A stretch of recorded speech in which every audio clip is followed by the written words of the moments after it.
अस्सलाम वालेकुम जी, की हाल है? ठीक हो? राती ताइफ पहुँचाया था तकरीबन कोई 9 बजे ते गड्डी नहीं विकी साड़ी अज।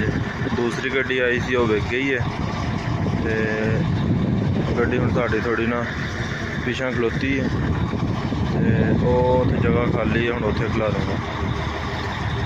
राती सारी जगह भरी सी, इत्थे गड्डियां खलोतियां सन इसलिए अगे जगह नहीं सी मिली, हुण उत्थे अगे खलारन साड़ी नहीं विकी गड्डी ते नाल जिहड़ी दूसरी आई सी वो विक गई है। देखो हुण शायद अज विक जाए या कल इंशाअल्लाह। खलोता जी अपना ट्राला, सुबह सुबह पिछों तरपाल उत्तों ला छड्डदे ने ताकि गाहक वगैरह आके नूं वेखण, लेकिन अज कोई नहीं विकया ते इस जगह ते लाण लगे सामने कट के।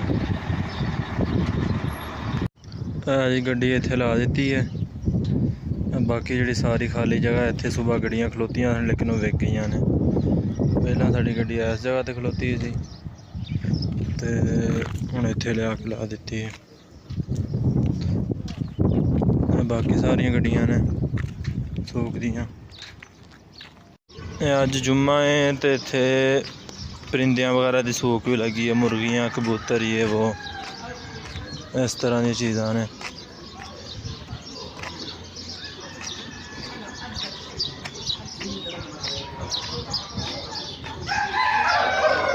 मुर्गियां वगैरह ने ते पता नहीं मोर ने की ने, इस तरह की चीज़ां बतखां ने।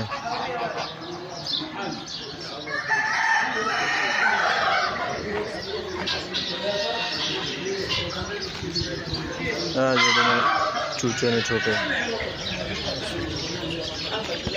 आमदीर कम हाजा वाहद هذا كله كم؟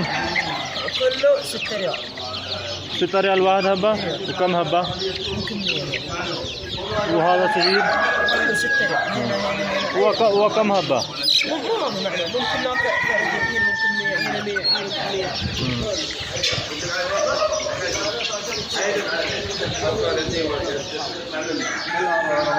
खरगोश आ गए ने,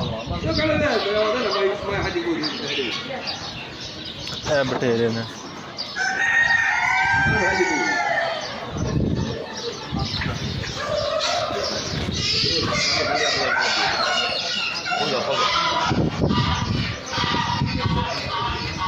मुर्गे आ गए ने, खरगोश ने। पहले सुबह सुबह का टाइम है तो इतना रश नहीं है, शाम को ज़्यादा रश आ जाता है, ज़्यादा लोग आ जाते हैं लैके।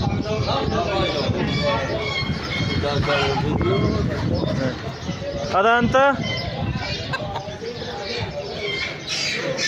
जड़े ने सील मुर्गा ते सील मुर्गियां ने।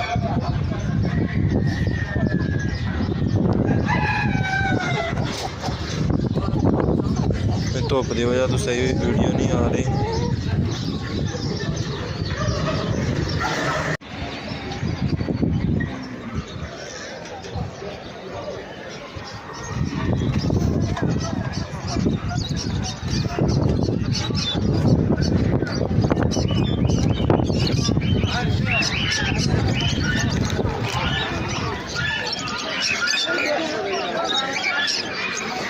هو ترى يعني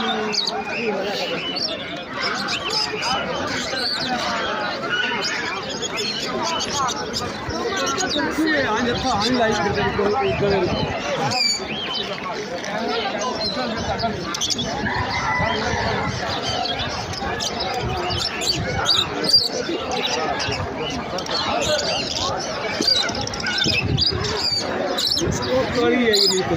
नहीं दो पैर सामने